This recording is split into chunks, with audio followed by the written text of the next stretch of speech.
कौन है कातिल? ये सवाल आपको आज की कहानी के हर एक मोड़ पर सोचने पर मजबूर करेगा कि ऐसा भी मुमकिन है। तो चलिए शुरू करते हैं दिलचस्प कहानी को।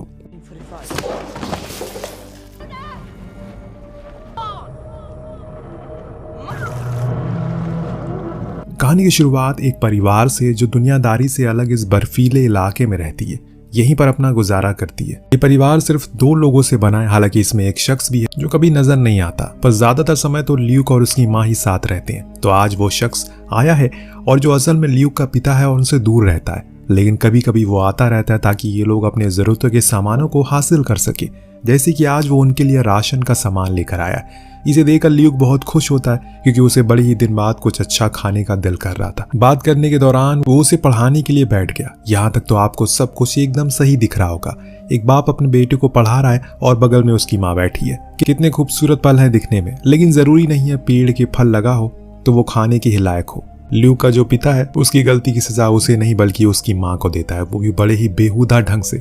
उसके सामने ही वो उसे कुछ सवाल करता है और जब जब वो सवाल का गलत जवाब देता है तो वो उसकी माँ को एक जोरदार थप्पड़ मारता है। ऐसे पूरे टाइम चलता है और फिर एक समय आया जब सवाल खत्म हो गए तो उसके पिता ने उससे कहा कि वो बाहर जाकर खेले, उसे कुछ काम है। इतना कहकर वो उसकी माँ को बेडरूम में ले गया, लेकिन कुछ समय के बाद ल्यूक को बड़ी ही बेचैनी हुई कि आखिर उसके पिता क्या कर रहे हैं। क्या वहां भी वो उसकी माँ को मार रहे हैं? इस चीज की पड़ताल करने के लिए वो धीरे से उनके रूम में लगी खिड़की से अंदर झांकने की कोशिश करता है। उस दौरान उसने पाया उसके पिता उसकी माँ के साथ इंटीमेट हो रहे हैं, परंतु उसकी इस हरकत से उसके पिता काफी गुस्से में आ गए और कह दिया कि आज के बाद वो इस घर में कभी नहीं आएगा।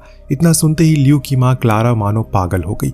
हालांकि जॉन ने कभी उसे अपनी बीवी की नजर से नहीं देखा क्योंकि सालों पहले से उसने उसे और उसके बच्चे को त्याग दिया, परंतु कभी कभी मन बहलाने के लिए वो यहाँ आ जाया करता है। लेकिन आज जब उसने ल्यूक की ये हरकत देखी तो वो इतना गुस्सा हो गया कि बिना रात गुजारे ही वहां से चला गया। क्लारा को अब डर सताने लगा है कहीं वो सच में कभी ना लौट कर आए, इसीलिए वो ल्यूक के साथ उसकी कार के पीछे लग गई और बार बार उसे चिल्लाकर कहती है रुक जाओ, उनके सिवा इस दुनिया में उनका कोई नहीं है। लेकिन जॉन ने मन बना लिया और ये चीज क्लारा भी थोड़ी देर बाद समझ गई कि वो अब कभी नहीं आने वाला है, जिसके चलते उसने कार की स्पीड को तेज किया और स्टीयरिंग के साथ हाथ हटा लिए। तेजी से कार अब एक फ्रोजन लेक की ओर बढ़ना शुरू कर देती है और अंदर बैठा ल्यूक बार बार अपनी माँ से पूछता है कि आखिर वो ऐसा क्यों कर रही है, लेकिन क्लारा तो मानो बहरी हो चुकी है। जब ल्यूक ने देखा कि अब वो कार पूरी तरह से लेक के बीच में आ चुकी है, उसने फौरन ही हैंड ब्रेक लगा दिया, जिससे वो रुक गई और वो तुरंत बाहर आ गए। अब अपनी माँ को बाहर आने को वो कहने लगा, लेकिन उसकी माँ तो सिर्फ उसे देखे जा रही है। इस बीच ल्यूक ने देख लिया अब कार के नीचे की लेक स्नो किसी भी समय टूट सकती है, इसीलिए वो अपनी आवाज को और ऊंचा कर देता है। लेकिन तभी अंदर बैठी क्लारा का दिल पसीजता नहीं है, यहाँ तक कि वो ये भी कह डालता है कि वो अनाथ हो जाएगा, उनके सिवा इस दुनिया में उनका कोई नहीं है। लेकिन क्लारा ने मन ही मन ठान लिया था कि जब तक जॉन था तब तक उसकी जिंदगी थी, उसके जाने के बाद उसे इस जिंदगी को खत्म कर देना चाहिए। उसके लिए ल्यूक के प्रति कोई मोहब्बत नहीं थी। अब अपनी माँ को अपनी आंखों के सामने मरता देखकर ल्यूक पूरी तरह से टूट जाता है और वहीं चिल्ला चिल्ला कर रोने लगता है। सीन शिफ्ट हुआ एक डिटेक्टिव पर जिसका अभी कुछ दिन पहले तलाक हुआ है। उसका एक बेटा है, लेकिन वो उसकी पत्नी के साथ रहता है, जिसने अब दूसरी शादी भी कर ली है। इस बीच हम एक रकेल नाम की औरत को देखते हैं जो हर दिन की तरह आज भी अपने काम से घर की ओर लौट रही थी, लेकिन आज कुछ नया होता है। दरअसल जब वो कार में थी उसने देखा कि एक लाल रंग की कार उसका पीछा कर रही है। काफी समय से उसने अपनी कार को साइड में लगा लिया, परंतु वो कार तो बिना रुके आगे चली गई। तो उसे लगा कि शायद ये उसका वहम होगा, तब वो अपने घर को लौट आई। उसी दौरान उसका पति और उसकी बेटी जॉनसन वहां मौजूद थे। दरअसल उसका पति की नौकरी रात के समय थी, इसीलिए उसे आने में कुछ समय के बाद वो चला गया काम पर और रकेल अपने काम वगैरह खत्म करके अपने रूम में आ गई। तभी अचानक किसी ने उसकी खिड़की पर स्नो बॉल मारा, जिससे वो चटक गई। पर इतनी रात को कोई ऐसा क्यों करेगा? इस चीज को देखने के लिए वो खिड़की के पास गई। वहां तो कोई मौजूद नहीं था, लेकिन एक चीज थी जो बड़ी ही अजीब बात लगी। वही लाल रंग वाली कार उसके घर के बाहर एक घने पेड़ के नीचे बड़ी शांति से खड़ी थी और बगल में बना था एक ताजा स्नोमैन। ये चीज थोड़ी नहीं बल्कि काफी अजीब थी, क्योंकि ये कोई इत्तेफाक तो बिल्कुल नहीं हो सकता। अब सुबह हुई, जॉनसन सबसे पहले अपनी माँ को ढूंढती है, लेकिन आज वो घर पर नहीं। आखिर इतने सवेरे वो कहाँ चली गई? अब हम आते हैं अपने डिटेक्टिव हैरी पर, जिसकी आदतों से हम साफ पता चलते हैं कि वो ड्रिंक के साथ साथ स्मोक भी करता है, और सिर्फ 1-2 नहीं बल्कि कई बार, जिसके चलते उसकी हालत कुछ ठीक नहीं है। लेकिन ये चीज उसके काम में कोई दखल अंदाजी नहीं देती। उससे बेहतर इस एरिया में कोई डिटेक्टिव नहीं है और ये बात पुलिस भी मानती है। आज उसकी मुलाकात एक लड़की से हुई जिसकी अभी न्यू ज्वाइनिंग हुई है और वो हैरी की गरीबी के ऊपर थोड़ा ताना कसती है, लेकिन बाद में उसकी तारीफ भी करती है, जो कि उसकी मजबूरी थी, क्योंकि जो कुछ सुना है लोगों से वो हकीकत है। वो लड़की हैरी को उसके घर तक लिफ्ट देने की बात करती है क्योंकि उसके पास खुद की कार नहीं थी। हैरी मान गया। इस बीच रास्ते में इन्हें अपने एक न्यू केस की डिटेल आती है, जिसमें रकेल नाम की औरत की मिसिंग कंप्लेन लिखवाई थी, जो बीती रात से गायब है। हैरी कहता है, घर जाने से पहले मैं उसके घर जाना चाहूंगा ताकि कुछ चीजों को खुद की नजरों से देख सकूं। जब वो वहां पहुंचा तो उसने कैथरीन से कहा, तुम जाके पड़ोसियों से पूछताछ करो, बाकी मैं इस बच्ची से थोड़ी बातचीत करता हूँ। वो दोनों अलग अलग चले गए। जब हैरी जॉनसन से बात करता है तो उस दौरान वो इस घर की काफी चीजों को भाप लेता है, जैसे कि पति पत्नी में हमेशा अनबन रहती है, जिसके कारण इस बच्ची को प्यार कभी नहीं मिला जिसका ये हकदार। ऊपर से दोनों ही अपने काम को ज्यादा तवज्जो देते हैं, लेकिन इन सब बातों का इस केस से क्या लेना देना। खैर, उधर कैथरीन को भी ऐसा कुछ सुनने को मिलता है पड़ोसियों से कि आए दिन कुछ न कुछ उनके घर में होता रहता है। अब वो हैरी को उसके घर छोड़ देती है, पर वो गलती से कैथरीन की फाइल अपने साथ ले आया, जो कि उस केस की थी जिस पर वो काम कर रही थी। हैरी उसे खोल के देखने लगा और हमें पता चलता है कि ये फाइल एक औरत की है जिसकी मौत आज से तकरीबन 9 साल पहले हुई, पर उसे कुछ दिन बाद ही उसकी लाश बर्फीले पहाड़ पर मिली, कटी पटी हालत में। उसके शरीर को चील कौवे खा रहे थे और अगली सुबह जब हैरी उसे मिला तो उसने इस केस के बारे में उसे कुछ और जानकारी हासिल की। तो उसने बताया, ये कोई पहली मौत नहीं है, बल्कि इसके बाद भी 3 और औरतों की मौतें हुई सेम ऐसी स्थिति में। इन तीनों की लाश के पास उन्हें एक स्नोमैन भी मिला, जिसे कि हमने रकेल के घर के बाहर देखा था। तो ऐसा मुझे लगता है कि कहीं कुछ गड़बड़ ना होने वाली हो। हैरी का दिमाग मानो किसी सुपर कार की तरह भागना शुरू करता है। वो पूरी तरह से अब इस केस में घुसने लगा है, लेकिन आज उसने अपने बेटे से मिलने के लिए मन बना लिया। इसमें वो लेट नहीं होना चाहता, इसीलिए वो तुरंत ही वहां पहुंच गया जहां एक जेनजी कॉन्सर्ट होने वाला था। वहां उसे अपने बेटे के साथ एक अच्छा समय बिताया, लेकिन जब वो उसे घर छोड़ने गया तो वहां उसे एक नए पिता को देखा तो वो थोड़ा भावुक हो गया। दरअसल उसे यह मालूम है कि अगर वो और उसकी पत्नी अलग हुए हैं तो इसमें उसकी पूरी गलती है, पर अब तो चीजें बहुत आगे बढ़ चुकी है। इसीलिए वो बिना कुछ बोले घर को लौट आया और अपने उसी समय में उसके पास एक मैसेज आया कि एक अर्जेंट केस आया। तो सुबह होते ही वो कैथरीन निकल गई, सिंधिया नाम की लड़की, लेकिन जिसकी मिसिंग कंप्लेन लिखवाई गई थी कुछ घंटों पहले। उसका घर शहर से काफी दूर था, पर कैथरीन अपनी ऑफ रोड BMW से बड़ी आसानी से वहां पहुंच गई। पर वहां जाकर उसे एक शौक लगा। दरअसल वहां उसे सिंधिया तो पहले से मौजूद मिली। हो सकता है किसी ने उसके साथ मजाक किया हो, इसीलिए वापस आ गए हो। पर बीच रास्ते में इन्हें इस बारी कॉल आया कि सिंधिया की मिसिंग कंप्लेन कुछ मिनट पहले फिर से लिखवाई गई है।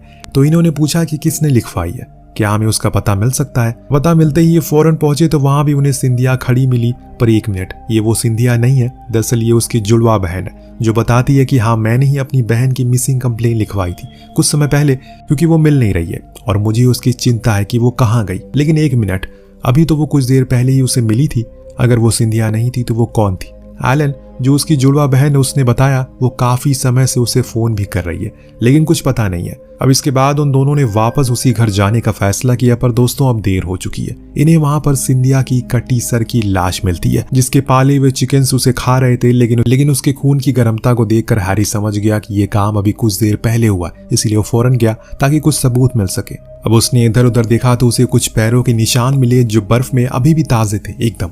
लेकिन उसे भी भयानक चीज उसे मिली जो किसी ने सोची नहीं थी। दरअसल वहां पर एक स्नोमैन था जिसके सर की जगह सिंधिया का सर लगा था। और इस चीज की खबर जब पुलिस डिपार्टमेंट को पड़ी, उन्होंने पूरी फोर्स ही भेज दी इस एरिया में, क्योंकि ये बहुत बड़ा जुर्म था। अगर किसी ने ऐसा किया तो वो जरूर कोई पागल है या फिर सनकी आदमी है। हैरी अब इस चीज को लेकर अपनी हायर ऑफिसर के पास जाता है, क्योंकि ये खून बहुत बड़ा था, इसीलिए वो चाहता है उसके ऑफिसर इजाजत दे कि वो कैथरीन के साथ मिलकर एक छोटी सी टीम बनाए, जिसके लिए उसे कुछ खास सबसे काबिल डिटेक्टिव चाहिए ताकि वो इसके काम को आसान कर दे। पहले तो वो ऑफिसर उसकी बात को नकार देते हैं, लेकिन जब हैरी ने उसे वो कातिल के खून करने का तरीका बताया तो वो सभी सन्न रह गए और ये सुनकर उनकी टीम की मंजूरी दे दी। इसके बाद अब हैरी ऑफिस लौट आया, जहां उसने कैथरीन से लैला के बारे में और जानकारी इकट्ठा की। दरअसल लैला ही सबसे पहली शिकारी थी जिसका खून 9 साल पहले हुआ था। उसे यह भी पक्का मालूम नहीं था कि वो खून इसी कातिल का किया हुआ है या फिर किसी और का है, परंतु दोनों ने तरीके काफी हद तक सेम थे। कैथरीन के जाने के बाद वो कुछ फाइल खोलता है, जिसमें उसने एक डॉक्टर के बारे में देखा जिसका नाम था डॉक्टर ईडर।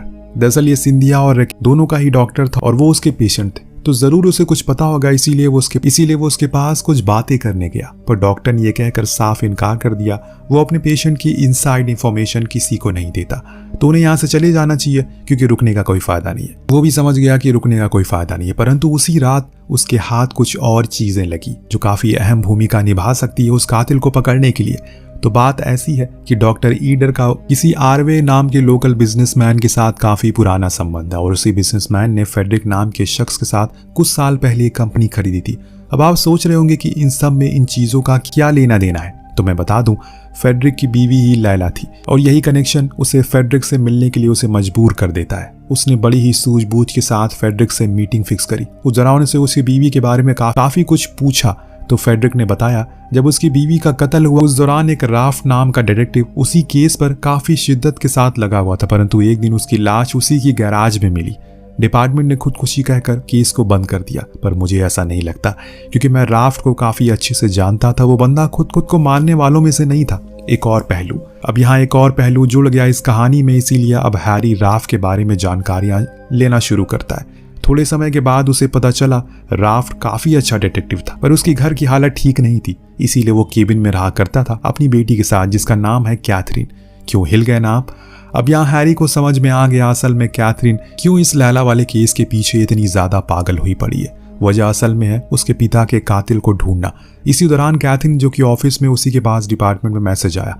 कुछ देर पहले रैकेल का फोन एक्टिव हुआ और लोकेशन है डॉक्टर ईडर का घर। वो तुरंत ही उसके घर पहुंची और चोरी से अंदर घुस गई। तो वहीं दूसरी तरफ हैरी अब सीधे कैथरीन के पिता के केबिन में पहुंच गया ताकि कुछ चीजों को अपनी आंखों से देख सके। इधर कैथरीन जब घर में घुसी तो उसे चारों ओर सन्नाटा महसूस हुआ, जैसे मानो यहाँ कोई आया हो पहले और अब वो सब कुछ लेकर चला गया अपने साथ। अब वो आगे बढ़ी, उसे कुछ फुट स्टेप दिखे जो गैराज की तरफ जा रहे थे। वो उसी ओर मुड़ी और तब उसने जो देखा उसे मानो उसकी रूह उसके शरीर से अलग हो गई हो। वहां ईडर कुर्सी पर बैठा था, सिर्फ उसका धड़, उसका सर नहीं। और ऐसे ही कुछ राफ्ट की भी मौत हुई थी और उस समय उसके हाथ में एक शॉटगन थी जिससे सभी को लगा कि उसने खुदकुशी की। लेकिन इतनी दर्दनाक मौत कोई खुद को क्यों देगा, भला आसान तरीके भी तो है मरने के। इस दहशत को देखकर कैथरीन को अतीत का वो भयानक पल दोबारा से ताजा हो गया जिसे वो बड़ी मुश्किल से भुलाने की कोशिश कर रही थी। अब ये खबर डिपार्टमेंट तक पहुंचती और सभी लोग वहां पहुंच जाते। साथ में हैरी भी था, उसकी टीम भी थी। उन्होंने उस घर की बड़ी बारीकी से सांझबूझ की और इस दौरान उन्हें एक और लाश मिली जो कि रैकेल की थी। अब यहाँ तो पूरा केस ही उनके सामने मानो खुली किताब की तरह हो गया था। सभी को लगने लगा कि असल कातिल कोई और नहीं बल्कि खुद डॉक्टर ही था, क्योंकि उसके घर के बाहर सिर्फ एक इंसान के पैरों के निशान है। मतलब साफ था, उसने पहले रैकेल को मारा, फिर खुद को गैराज में आकर खुद की जान ली। डिपार्टमेंट ने इस चीज पर केस बंद कर दिया और साथ में कैथरीन को भी सस्पेंड कर दिया क्योंकि उसने काफी कुछ सबूत डिपार्टमेंट से छुपाए थे और खुद के तरीके से इस केस को सुलझाने की कोशिश कर रही थी। इस चीज से वो पूरी तरह से टूट जाती है। उसे अभी भी यही लग रहा है कि ये सब कुछ उस खूनी ने जानबूझकर किया। ये कोई पहली बार नहीं किया गया है, बल्कि उसने मेरे पिता के साथ भी ऐसा किया जिससे सभी को लगा कि उन्होंने खुद की जान दी। लेकिन मैं अपने पिता को जानती है, वो ऐसा कभी नहीं करेंगे। आज भी वो कातिल खुला घूम रहा है सड़कों पर। अब न जाने अगला शिकार कौन होगा। आपको क्या लगता है अब किसकी बारी है? क्या आप भी वही सोच रहे हैं जो मैं सोच रहा हूँ? हैरी उससे वादा करता है कि वो घबराए नहीं क्योंकि वो उसके पिता के कातिल को ढूंढ कर रहे हैं। लेकिन कैथरीन अब इस काम को खुद के जिम्मा कर लेती है और सीधा पहुंचती है आरवे के पास। वो उसे अपने जिस्म के जाल में फंसाकर उसे अकेले में मिलने के लिए मना लेती है। लेकिन उसे आने से पहले उसने उस पूरे कमरे को खुद के जाल लगा दिए ताकि जैसे ही वो आए वो उसका खेल खत्म कर दे, क्योंकि उसे लगता है कि सब कुछ उसका ही किया धरा है। लेकिन दोस्तों, उसके आने से पहले वहां पर कातिल आ गया जिसे कैथरीन को पकड़ लिया। अब वो भी उस पर हमला करने की पूरी कोशिश करता है, लेकिन ऐसा हो नहीं पाया, जिसके बदले में उसे मिली मौत। अंत में उस कातिल ने उसकी उंगली को काट दिया और उसी की मदद से उसे लैपटॉप को खोला और जितनी भी सबूत थे उन सभी को मिटा दिया हमेशा के लिए। इससे आप अंदाजा लगा सकते हैं कि इसके पीछे जो कोई है वो पुराना चावल है। इतनी आसानी से वो इनके हाथ नहीं आने वाला है। वहीं दूसरी ओर जब हैरी सोकर उठा, वो खिड़की के पास गया जब उसकी नजर पड़ी नीचे खड़ी कैथरीन की कार पर, जिसके ऊपर हम स्नोमैन को बना हुआ देखते हैं। अंदर उसकी लाश थी। ये काम उसी कातिल का था जो हैरी को संदेश देना चाह रहा था कि अभी भी मौका है, पीछे हट जाओ, वरना उसका भी हश्र यही होगा। अब हैरी अपनी इतनी करीबी साथी की मौत से बौखला जाता है। उसने फौरन डिपार्टमेंट को खबर दी और कैथरीन के लैपटॉप को भी खंगालने की कोशिश करी, लेकिन वो तो बिल्कुल साफ था, सब कुछ मिट चुका है। तो हैरी समझ जाता है कि उसे सब कुछ फिर से स्टार्ट करना पड़ेगा। इसीलिए वो पहुंचा रैकेल के पति फिलिप्स के पास ताकि वो उन चीजों को खुद के कानों से सुन सके। इस बातों के दौरान वो बताया कि वो रकेल दोनों ही कुछ दिन पहले एक हार्मोनल डॉक्टर के पास गए थे जिसका नाम था डॉक्टर माथा। ये नाम सुनते ही हैरी को याद आया ये नाम उसकी एक्स वाइफ के पति का है। वो फौरन उनके घर चुपके से चला गया और छानबीन करने लगा। उस दौरान उसे कुछ पेपर मिले जो उन्हीं मरी हुई औरतों के थे जिन्हें एक तरीके से मारा गया था पिछले कुछ सालों में। और सबसे बड़ी हैरानी की बात थी उसमें उनके भी पेपर थे जो अब मरने वाले हैं। अगला नंबर था एंजल का जो हैरी की एक्स वाइफ है। उसने फौरन अपने डिपार्टमेंट में कॉल लगाई और माथा के बारे में सारी कुंडली निकालने को कहा। थोड़ी देर में हमें पता चला असल में माथा का असली नाम ल्यूक है। ल्यूक नाम तो सुना सुना सा लग रहा होगा आपको। जी हाँ, वही शुरुआत वाला लड़का जिसकी माँ उसकी आंखों के सामने मर गई। वो बस देखता रह गया। हैरी ने फौरन उसके पुराने वाले घर पर गया। वहां पहुंचती उसने देखा ल्यूक ने एंजल के गले पर चाकू लगाया हुआ है और वहीं उसका बेटा भी है। दोनों ही बहुत ज्यादा डरे हुए हैं। उनकी ऐसी हालत को देखकर हैरी अपनी बंदूक को नीचे रख देता है क्योंकि उसे पता है कि ल्यूक सनकी है, कुछ भी कर देगा बिना कुछ सोचे समझे। अब यहाँ ल्यूक वही खेल खेलता है जो किसी समय पर उसके पिता खेला करते थे, लेकिन वो उनसे एक अलग लेवल पर था। उसने हैरी से कहा कि वो उसे कुछ सवाल करेगा। अगर वो उसके जवाब से संतुष्ट नहीं हुआ तो एंजल की गर्दन उसके शरीर से दूर होगी। पर हाँ, तुम भी मुझसे कुछ सवाल पूछ सकते हो। हैरी का सबसे पहला सवाल था आखिर वो ये सब क्यों कर रहा है। अब ल्यूक ने अपनी जिंदगी की किताब खोलना शुरू की। बताया कि उसने कभी माँ बाप का प्यार नहीं पाया। हालांकि उसे पता था कि उसके पिता उसकी माँ को हमेशा दूर रहते हैं, पर उसकी माँ उसे खुद की जान से भी ज्यादा चाहती थी। लेकिन अंत में वो मेरे पिता से भी ज्यादा खुद कर्ज निकली। उन्हें अपने पति की फिक्र थी पर मेरी रत्ती भर नहीं थी। जब वो उन्हें छोड़कर गए तो उन्हें ऐसा लगा कि वो पूरी तरह से खत्म हो जाएंगी। मेरे लाख गुना मना करने के बाद भी वो कार से बाहर नहीं आया और खुद की जान ले ली। लेकिन मेरा क्या, मैं तो अकेला पड़ गया। उनके जाने के बाद से उसी समय से मेरे अंदर एक आग पैदा हो गई और उसे बुझाने के लिए मैंने उन औरतों को मानना शुरू कर दिया जो अपना काम, अपनी जिंदगी को ज्यादा तवज्जो देती हैं, ना कि अपने बच्चों को। ऐसा करके मैंने कई औरतों को मौत के घाट उतार डाला। अब इससे पहले कि वो अपना सवाल करता, हैरी अपने दिमाग में सोच लेता है कि उसे कुछ न कुछ तो करना होगा। सही समय देखकर वो उसने उस पर झपट्टा मार दिया। अब दोनों में ही झड़प हो गई। लेकिन ल्यूक ज्यादा देर तक टिक नहीं सका क्योंकि हैरी एक ट्रेन डिटेक्टिव था, इसीलिए वो उसे दूर भागने लगा और फिर एक जगह जाकर गायब हो गया। तब हैरी चिल्लाते हुए कहता है कि आज वो उसे नहीं भाग पाएगा। तभी अचानक एक गोली चली जो सीधा हैरी के कंधे पर लगी। ये काम ल्यूक का था जो अब बाहर आ गया है क्योंकि उसे लगा कि हैरी मर चुका है। लेकिन दोस्तों, जैसे ही वो आगे बढ़ा उसका पैर एक पतली बर्फ पर पड़ गया। वो ये भूल चुका था जिस जगह पर वो खड़ा है वो असल में एक फ्रोजन लेक है। अपनी माँ की तरह वो भी उसी में डूबना शुरू हो गया। हैरी अगर चाहता तो उसे बचा लेता और कानून के हवाले कर देता, लेकिन उसने बचाने की कोशिश नहीं की क्योंकि वो उसी मौत के लायक है। वापस आकर हैरी अपने परिवार से मिला और उन्हें गले से लगा लिया। आपको कहानी कैसी लगी हमें कमेंट करके जरूर बताएगा। मिलते हैं अगली वीडियो में। Thank you so much watching. Peace out.